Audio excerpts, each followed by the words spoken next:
Hey, it's Travis. Too many camp directors run just on gut feel. Our free Resilient Camp Blueprint Diagnostic is your dashboard for resilience. Take it today at camp.mba/Travis. Again, that's camp.mba/Travis. Did you happen to see any new patterns or themes for running camp in the future from your summer camp experience this year? This is CampHacker. Come find our show notes and our blog for camp directors and leaders at camphacker.tv.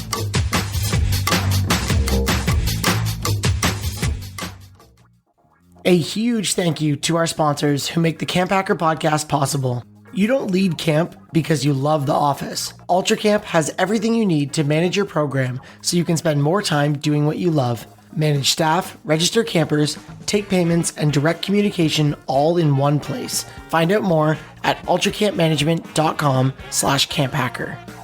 Scheduling is the backbone of every camper's experience, but when there's a staffing change, it's almost impossible to fill that role with someone who knows all the nuances a schedule takes. Come check Camptivities out, specifically designed for camps by camp people.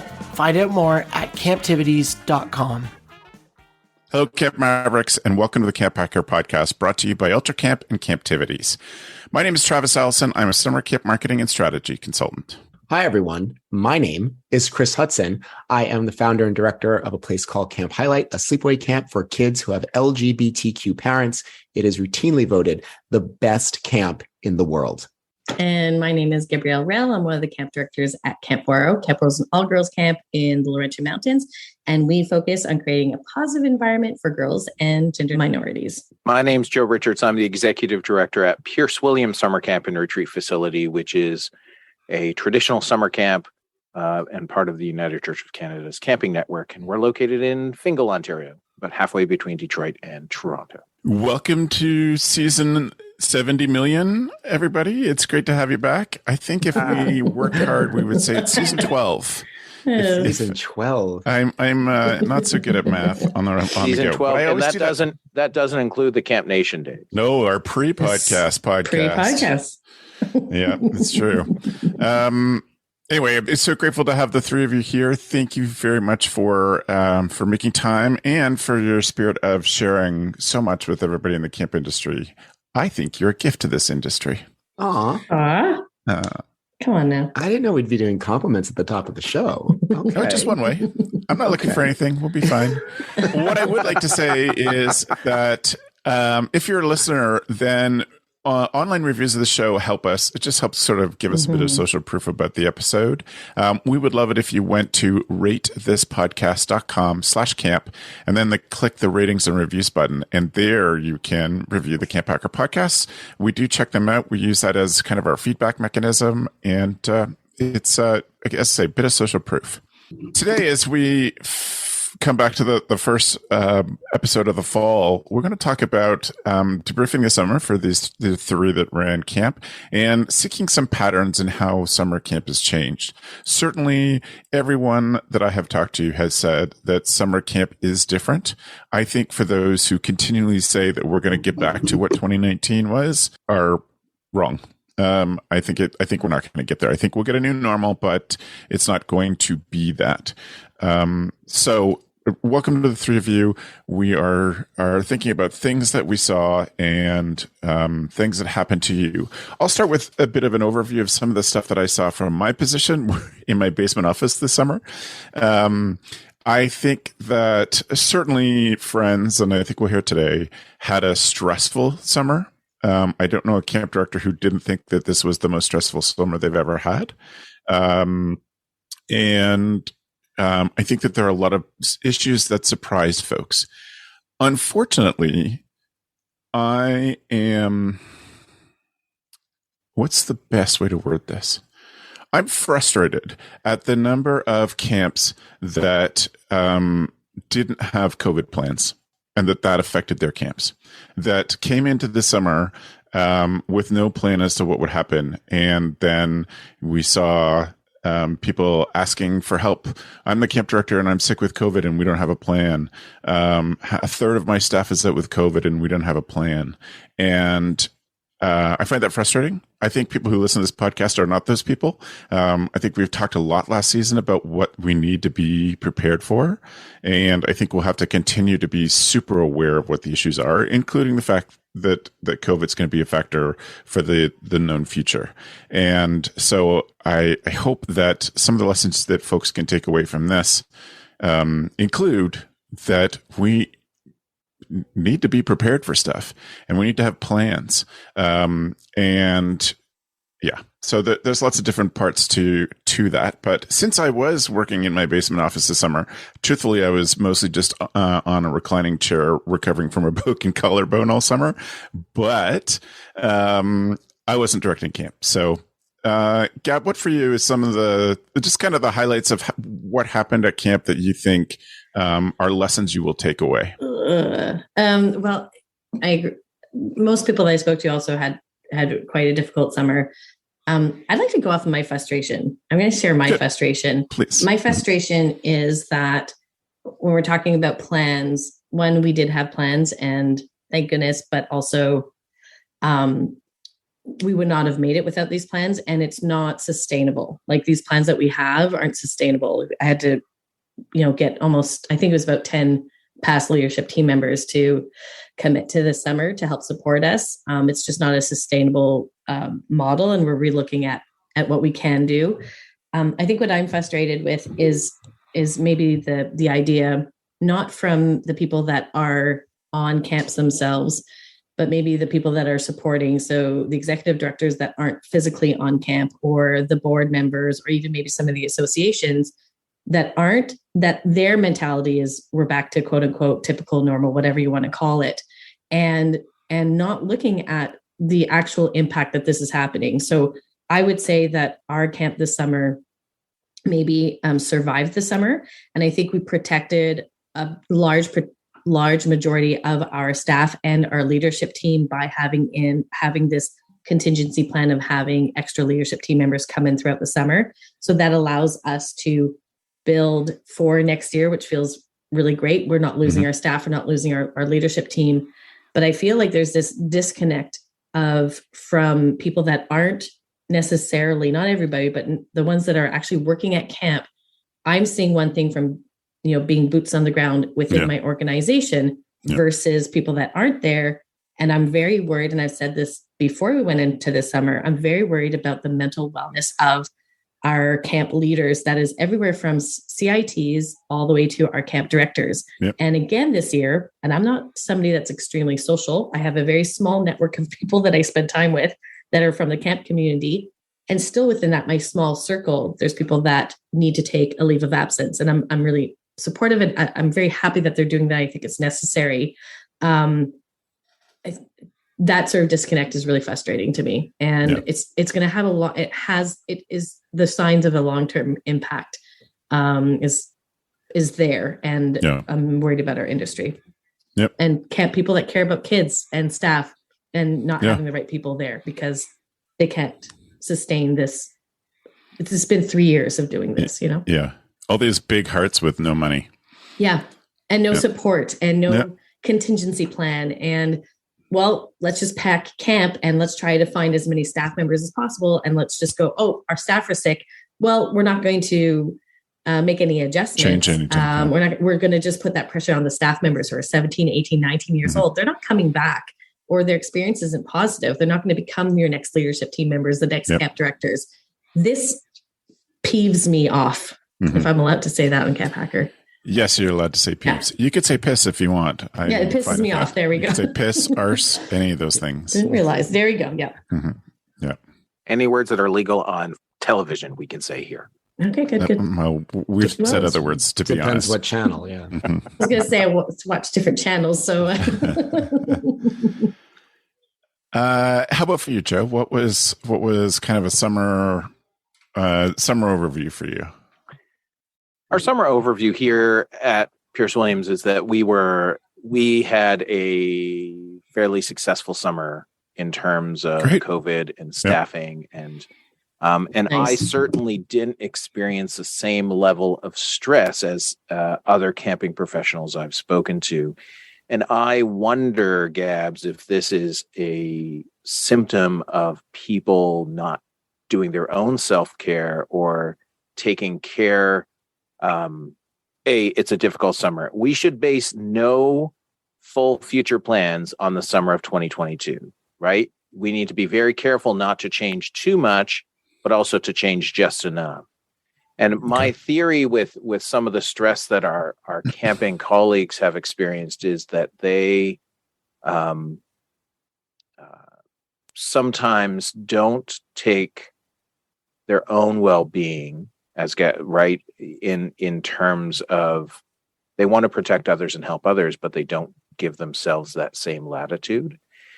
And so here at Pierce Williams, we were understaffed for a couple of things. We had some staff leave with COVID. We had no campers leave camp with COVID. So that was great. It helps to be a week-long camp because then they just leave on Friday. Mm-hmm. We did get some parents who sent us notes the following week saying, hey, my kid tested positive for COVID. But really, there's nothing in our plan that we would do differently once we learned that, right? It's just we keep going and monitor for symptoms. We certainly my experience this summer is we were much quicker to let campers go who were behaving badly. Okay. Because we also understood that our staff aren't resilient enough to deal with those behaviors over the long term. So rather than try and work that out with the camper for 2 or 3 days, we're just like, great, see you later. We also, the expectations we put on staff, one of the patterns I noticed was staff feeling like the expectations were unattainable. And I said this to them, and I said this, I've said this to people. I said, well, generations of people have done this before you. So where are we at, right? Like, what is different about this experience? And is it just that you've spent 2 summers away from camp? Or is there something that is technically different about your makeup that makes this harder for you? I'm watching everybody say, I don't agree with, I'm glad you're asking questions, Joe. I don't agree with the premise of the questions. When you're a counselor, when I was a counselor, the job was 10% of what it is today. So, of course, it was easier for generations. It was easier. Camp was much more common. We grew up at camps that you and I grew up at camp. I'm not speaking for anybody else, but you and I grew up at camps that were pretty monosocial. And when I was a kid, I was the only kid at camp on meds. Like, no kids were on meds but me for allergies. And that is not the case. I don't know what, from some camps, it's 1/2 or 2/3 of kids are on some form of medication. And that alone is a huge indication of how society has changed. So my challenge is, I applaud you for asking the questions, Joe, but my challenge is that comparing it to the past isn't valid. Because we've talked for the last 3 or 4 years about changes. Before COVID, we were talking about how society had changed and the expectations on young adults had changed. So I just don't want to let that go without saying that I don't think you're right. I understand it's not a popular opinion. And I understand that a lot of people say that it's not valid or think that it's not valid. And that's your experience. What I'm getting at is the fact that do we think that it is completely different today than it was 15 years ago? Do we think it's completely different than it was? Yes. And why? And why? I'm ready to go. I can tell you why. You're a horse and there's a gate and you're like, open the gate. Yeah. So the gate is open. Do it. Listen, I have had frustrations with staff this summer, and it was a real turning point for Camp Highlight, and it was a turning point for me as a camp professional. I've been doing this for a long time, and yes, I was a counselor for 20 something years before I decided, let me start my own camp, right? Like, so one can argue that I'm really good at camp counseling. Like, I have been in and around it. So the thing is that, like, the thing it is, Joe, that today's generation is just markedly different from the generations before. Perhaps that's always true, but that's neither here nor there. The thing is like, yes, that makes the job different than it was 15 years ago. You just think about the way that we run camps today versus the way they were run 20 years ago. From like Travis had mentioned, like the way that kids are being medicated, right? And so that's happening practically, but also all the thoughts and feelings and ideas that surround that. On top of that, the behaviors that we tolerate is different than it was 20 years ago. On top of that, the populations of camps are changing. So, and the other thing is about what I've discovered with Generation Z is that because of the way that they grew up, this is my theory, because of the way that they grew up, because of their access to different treatment modalities, because of the increased attention on mental health when they were in middle school and younger, they have grown up expecting that the spaces that they enter treat them a certain way, or rather they treat the spaces they enter as if it was a treatment center. Like they fully expect to have their emotions and their sensitivities catered to. So you throw that all in a pot and then we try and run camp. And the question becomes like, well, how do we run a successful camp given these are the people working with the children? I can't tell you how many times, Joe, I got right to the line of asking the question and saying the thing that you just said. I can't tell you how many times I would start to say to counselors, well, I did this. Yeah, I did it 20 years ago. Like, as Travis mentioned, I had like 1 or 2 kids who went to go get meds, or 1 or 2 kids who had IEPs or specific interventions that we had to think about. Now, all the kids have special handling instructions, and I'm handing that down to young people who have to juggle all that. So yeah, I was a stellar camp counselor in the 90s when I didn't have to think of all that. Would I have been as successful if in my cabin of 8, I had 7 who had special handling instructions? Would I have been as successful if I had grown up with the message, and I judge it not, with the message that I should center my feelings and my thoughts and expectations in every context? Who's to say? But the point is that this generation, they're here now. And the answer can't be, well, we did it before you got here, so I don't know what the problem is with you. Like, it is a different playing field. Nobody on this call has the experience of working at a camp today as a frontline staff. And that it was drilled home to me so much today. Like, as I was watching these young people who are a full 2 generations behind me deal with children who are 3 generations behind me, it blew my mind. I was like, wow, I'm old now. I'm old. I don't know how to interact. And I'll just finish up this soapbox diatribe. I think about, one of the trainings I do is about like how to make change in organizations. We talk about skill, will, and hill. Like, what are the difficulties? Like, is it that your staff skill, they don't have the skills to do what you ask them to do? Will, they're not motivated? Or hill, they have to overcome significant obstacles that are in the way. And the question that I keep asking is like, am I the hill? Am I the hill? Am I the one who refuses to get on TikTok and communicate and market in that way? Am I the one who refuses to engage and indulge them around talking about their feelings ad nauseum? I don't want to be the hill in my own organization. So I would say, like, one of the trends I'm seeing, or I speak to other camp directors, it's really figuring out how to work with these young people who are working with our young people. All of that is valid. And I take nothing away from any of it.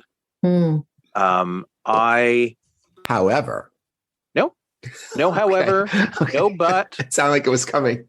No, anything.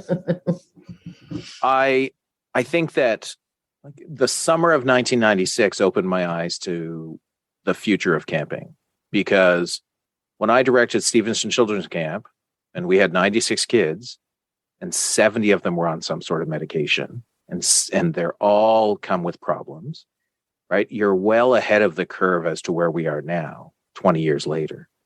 And what I struggle with is not saying that thing out loud or asking that question. And I don't ask it of 16-year-olds. I ask it of 20-year-olds or 25-year-olds to get them to think would be the hope. What I'm afraid of is what does the future hold for people who are not resilient enough to deal with what we have to deal with today? Yep. Because the fear that I have isn't that I don't believe they're exactly like me. And I'm not saying that counseling in 1991 is anything similar to counseling in 2000. I am saying that they are similar. They're the same thing. But I think the resiliency factor, I sat through a commencement on Tuesday night. My daughter graduated high school, and the teachers and speakers were like, "We have raised you, and you are the most resilient generation after these 2 years." And I'm sitting in the crowd being like, "You have not worked with these people at summer camp, because we need to put a bunch of safeties," and we did safeties in place to get people through. I think I asked the question more so that I can learn what we need to do different, right? And if it's 15-minute breaks 4 times a day, right, to give people time to reset, but also to challenge, because there's some people who they treat camp, and I'm not sure if you have people like this at your camps, they treat camp as their personal therapy location as staff.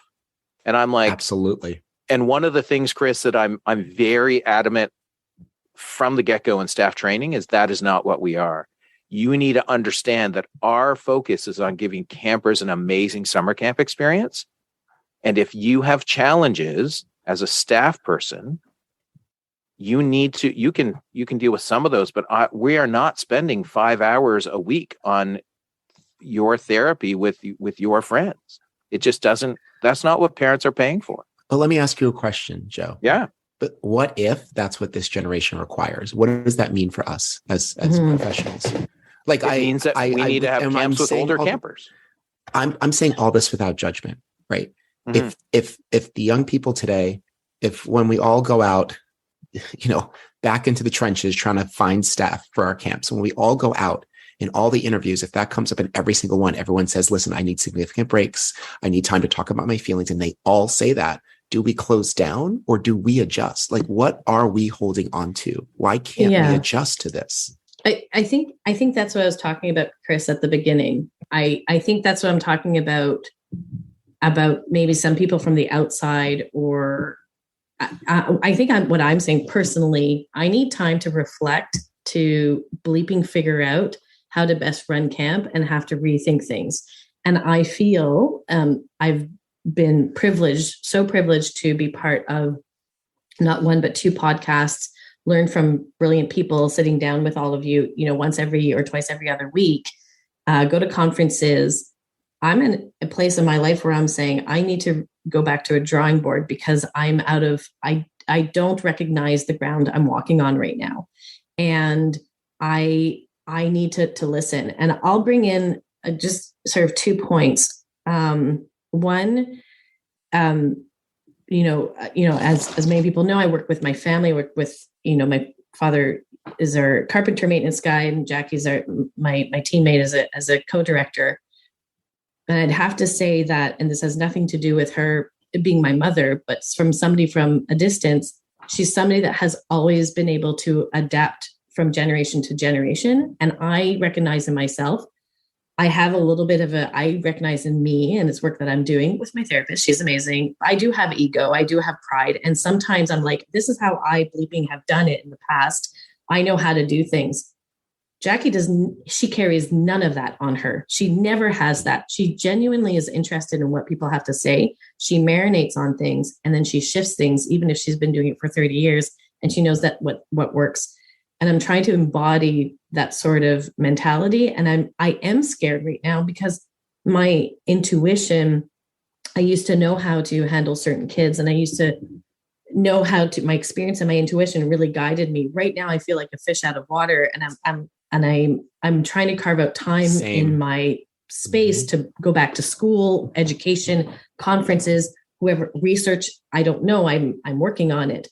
But I personally need time to reevaluate because it's not working. And second, camp wasn't a safe space for me when I was growing up. There was no space for me to talk about my sexuality. There was no space for me to express how I felt about past traumas.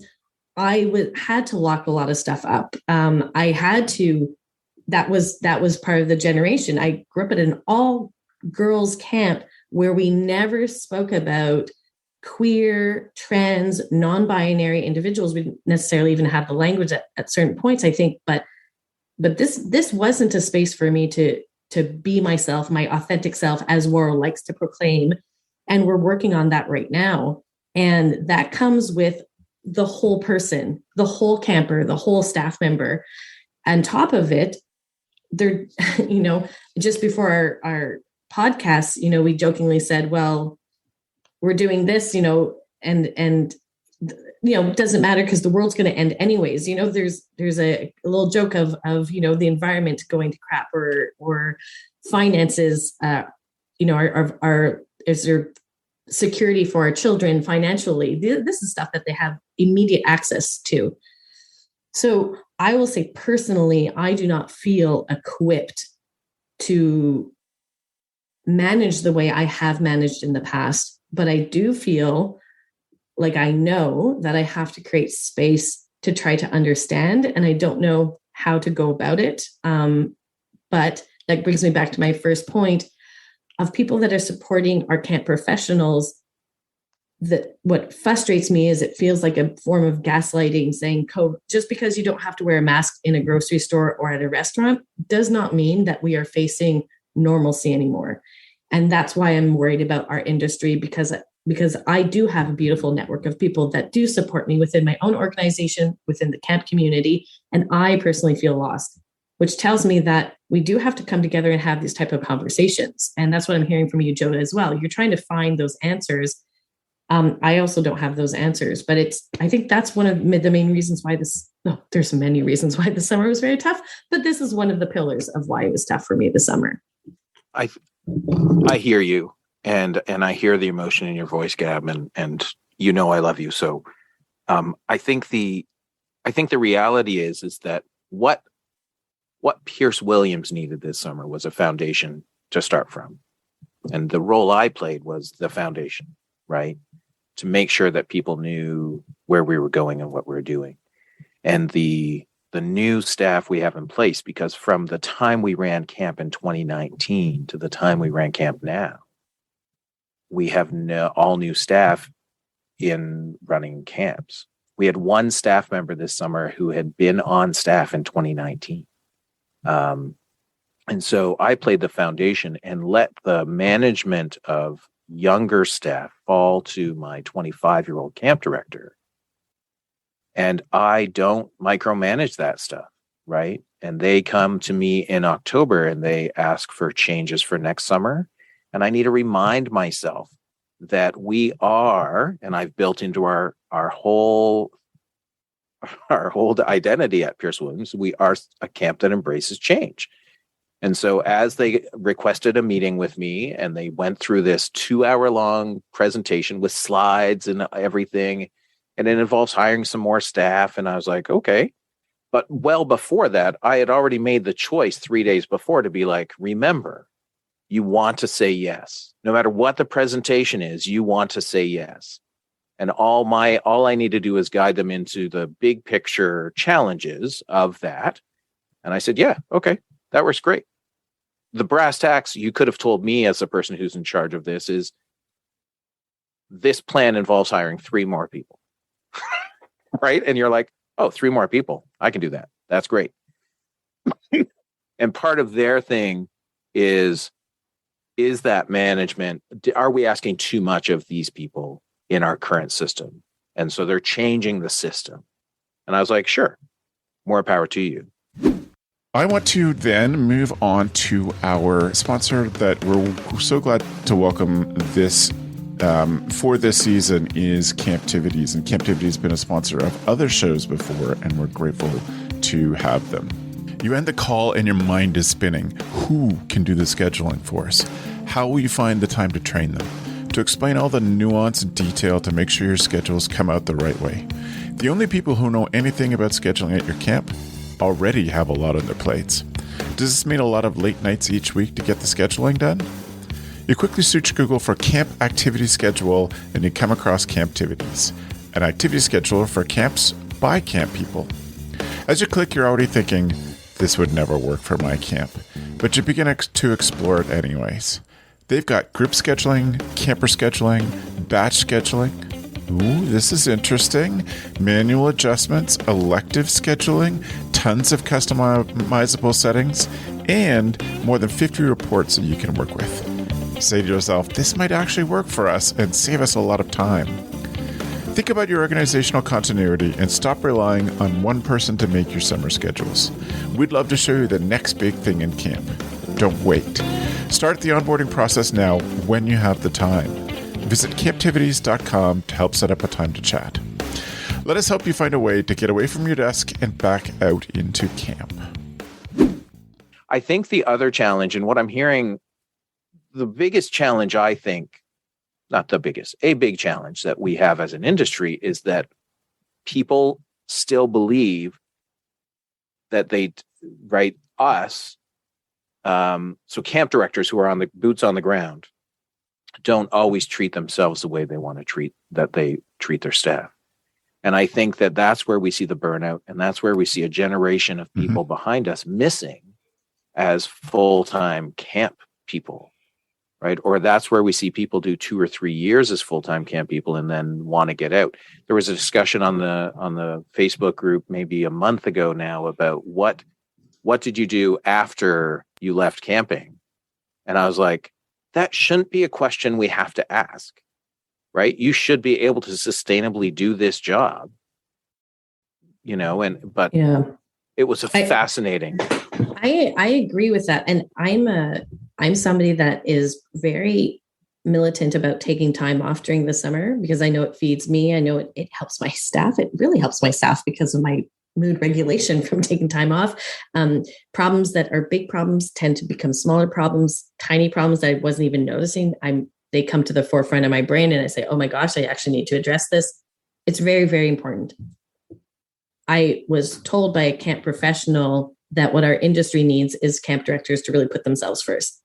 I really work to role model for my staff that I take time off. I role model taking naps after lunch. This is something that I work very hard at. I was not able to take time off until 2.5 months. And I won't say it's time off. I will say it was a rest period. I took 1.5 days to rest. And I think that that's why I said our summer wasn't a success. We were able to make it through. We were able to protect our staff and our leadership team members.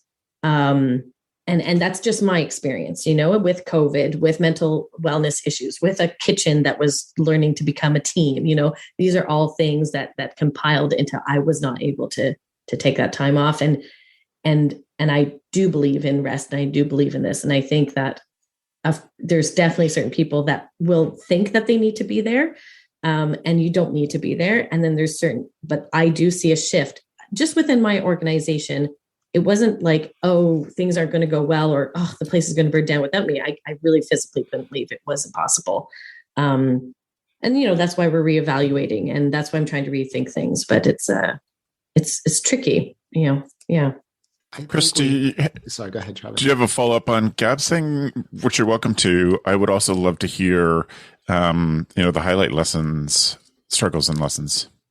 The struggles and lessons of Highlight. Sure. I mean, I'm not asking you yourself. In general, I am just, and this is something that I am Chicken Little when it comes to the camp industry, because I'm always like shouting to anyone who listens, we have about 20 to 25 years till this is not a thing anymore.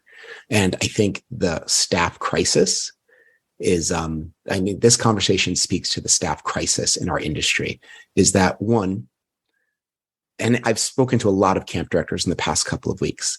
We're all a little flabbergasted, asking the same question Joe asked. Like, listen, I did this. What's going on here? And the thing is that there's not a ready answer to that question. And it's freaking me out. And it's freaking a lot of people out, because as I look into, because also something else that we kind of touched on obliquely is that because of the struggles of the young people, the campers, and because the staff, the way that they acclimate, we burned a lot of staff this summer. That we had a lot of one and dones, people who are not going to come back because their experience was just literally too hard for what they were getting paid and for the time and energy they were putting in. And so as I prepare for the next season of hiring, I'm terrified because I'm just like, it's happened once before where we came within one staff person of not opening. And now I'm afraid that's going to happen in 2023. Okay. So that's there. Everyone should run into the street, start screaming and throw your arms up, run back and forth. That's where we're at, people. That's it. Other things that come up for highlight this summer. This is something that happened, and we just rethought it. Joe, you'd mentioned sending kids home for behavior.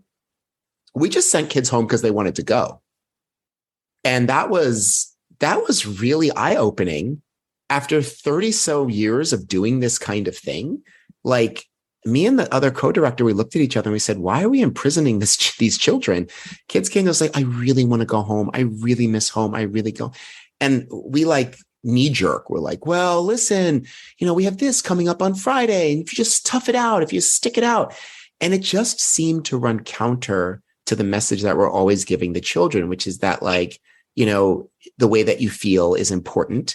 Adults will believe you when you talk about your inner world, and they will move to help you.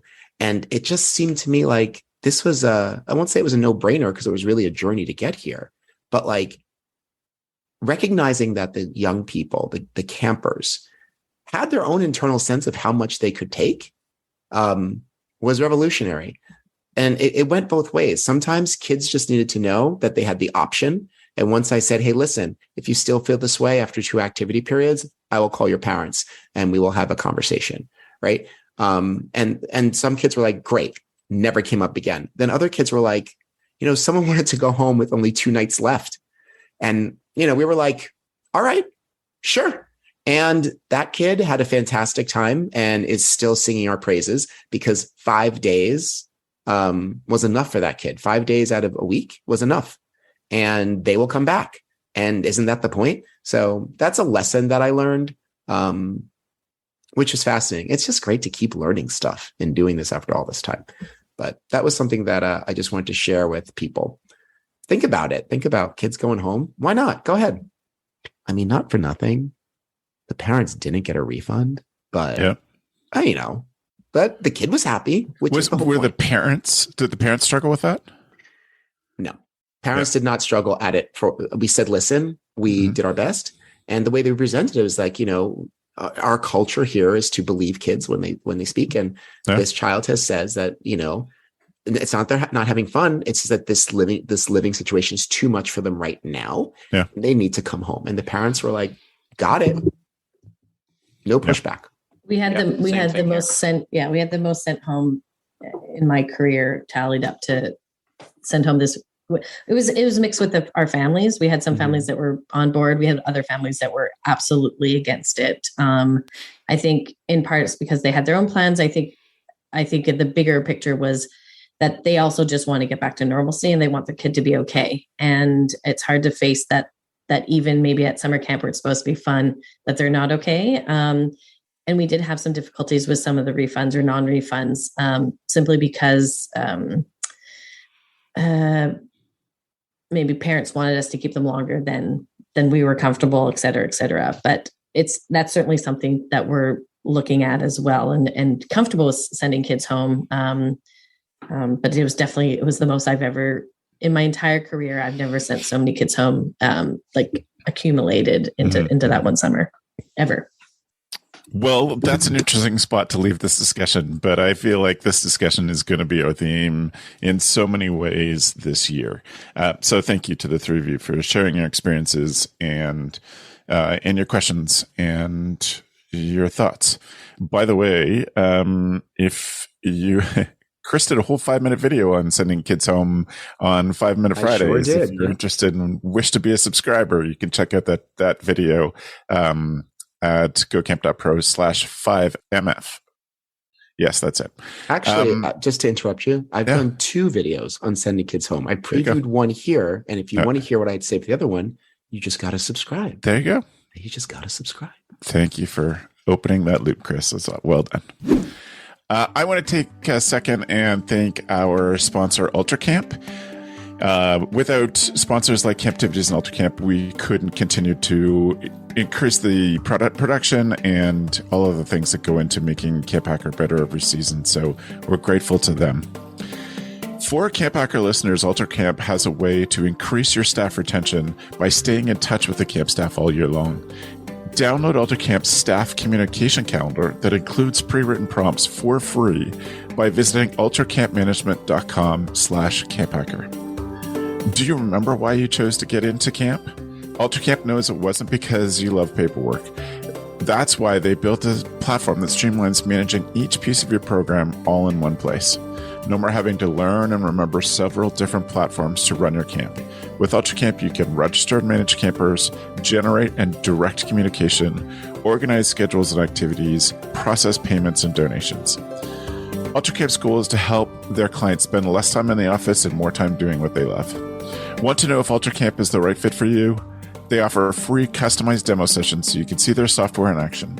Sign up at ultracampmanagement.com/camphacker. This means that we are ready for our tool of the week. Tool of the week.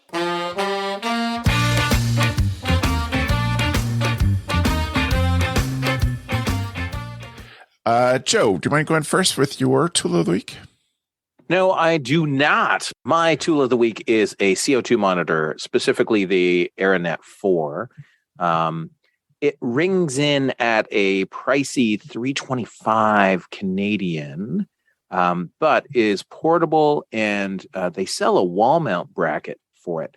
The reason this is my tool of the week is because not just with COVID, but with any airborne spread illness, CO2 acts as a proxy. So if the CO2 levels are higher, that is in proxy. It means that the virus or a virus in that environment may be higher as well. And so outside, we deal with around 400 parts per million.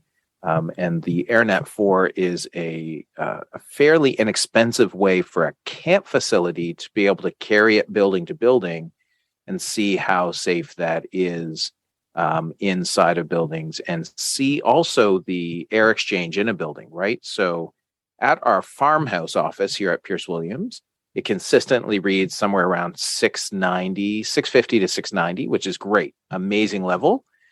In my camp director's house, which is a tighter build and a newer build, it consistently reads around 1,200 parts per million, which is still fine because there's only 2 of us in the house. There's also something about CO2 where if you're in an environment where it's higher, you become more lethargic. So above 1,000, you start getting, so the less CO2 in an environment, the better. And outside is 400. So I've had it for about a week now. I've had another one for a couple of weeks, and I just returned it to Amazon because it was off. The cheaper ones were off in their accounting. So I'll take this on a plane, and anything above 1,500, I'll wear a mask. Am I going to a conference? Anything above 1,500, I'll put a mask on. That is so cool and crazy and sci-fi-ish, and I'm into something it. I never would have thought about. No, There is how did you do that? Yeah. There's a Canadian doctor and scientist on TikTok who has been doing these tests, and I was just like, that seems like an inexpensive way for us who have 18 buildings to walk into a building, leave it there. So in an empty building, see what it is. So then you have a baseline for each of those buildings, and then in a full building. Because we've also, here at Pierce Williams, we've increased our MERV rating on furnace filters because we're winterized. A MERV rating is how small of particles the furnace will filter out of the air.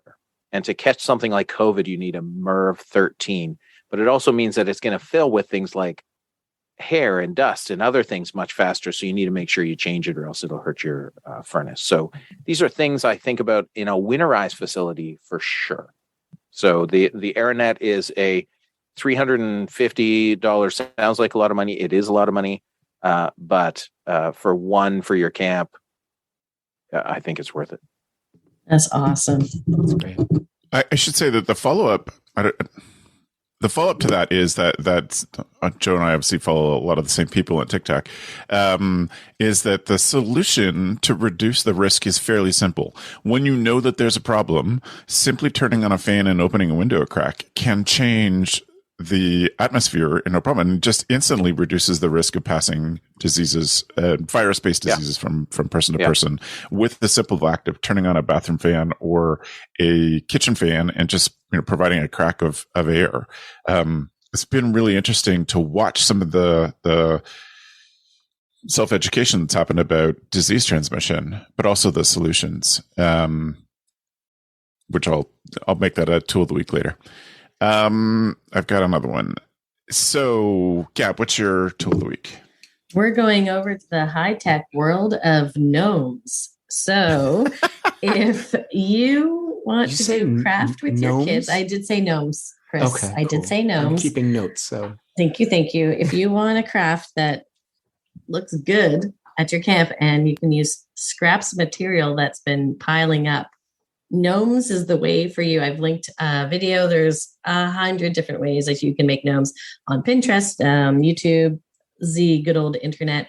We did it this fall with one of our reunions with our younger family members, and the gnomes that came out of that were adorable, hilarious, and all looked really, really good. And just puts, your one staff member that's crafty. You don't have to know how to do it. You don't have to know how to do it.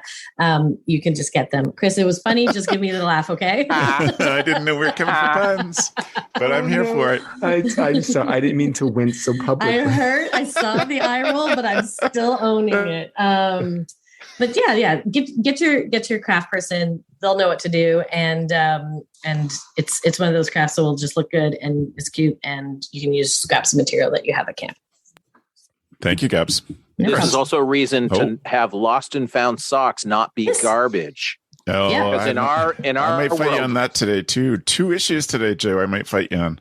What? So, no, you wash socks them and underwear straight in the garbage. Never on underwear. The lost and Yes, found but tree. socks, if they can become cute gnomes.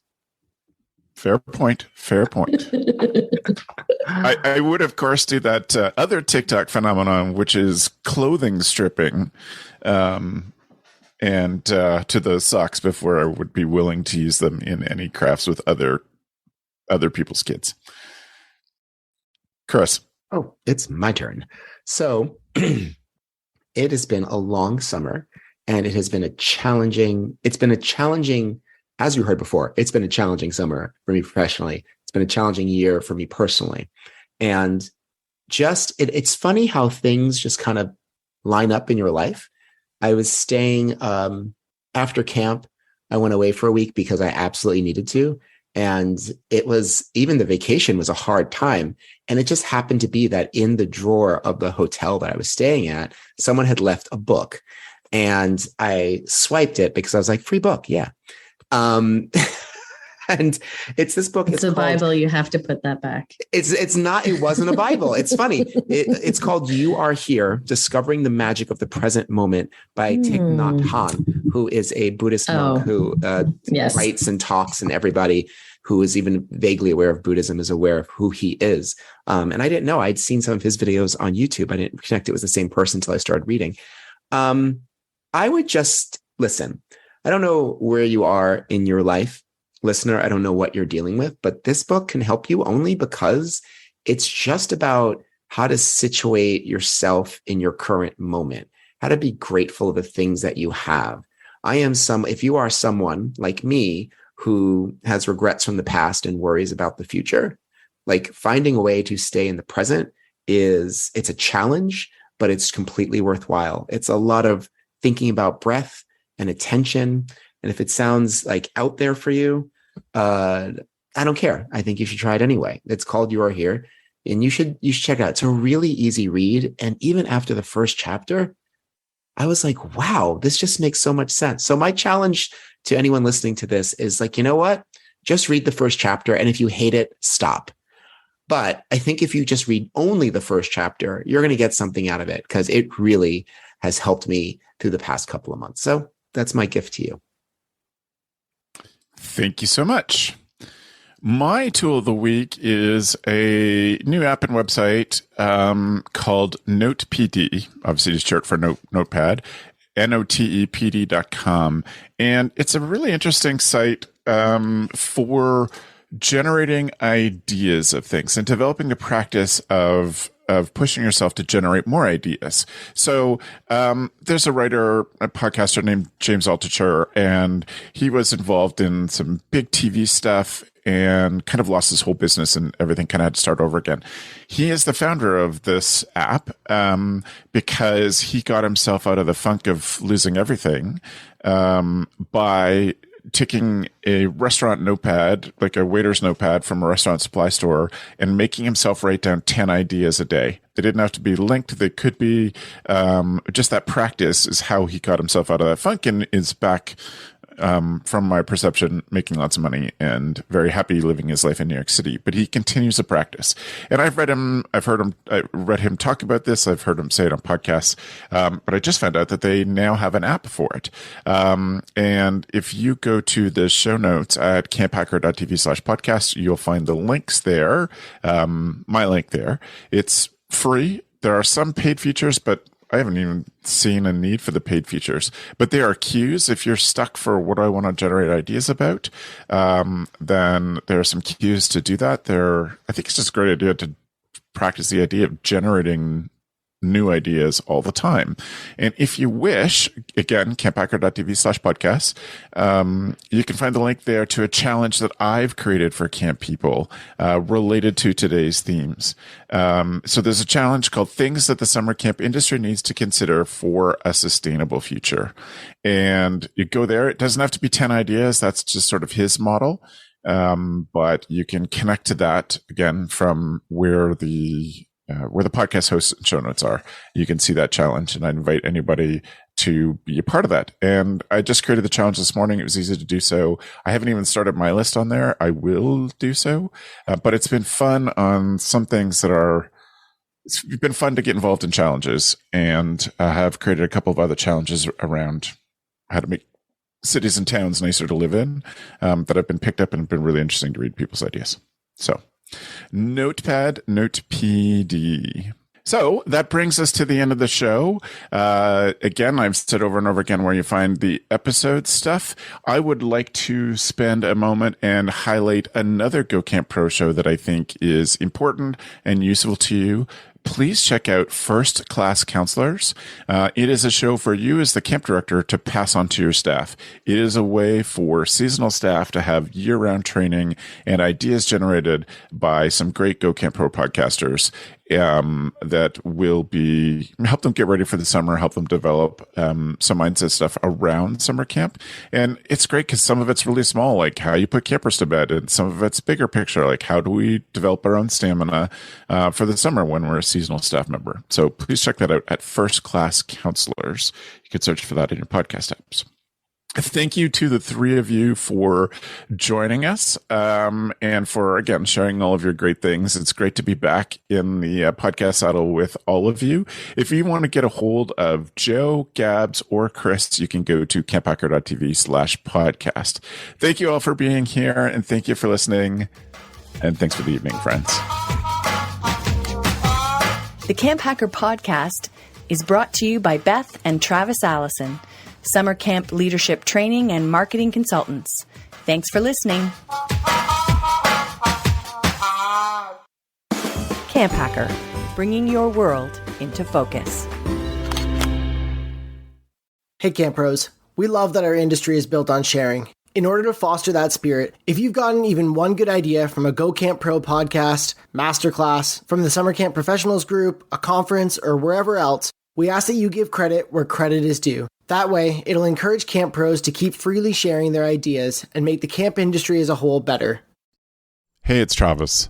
Camp directors often tell me they're just too tired to take on anything new.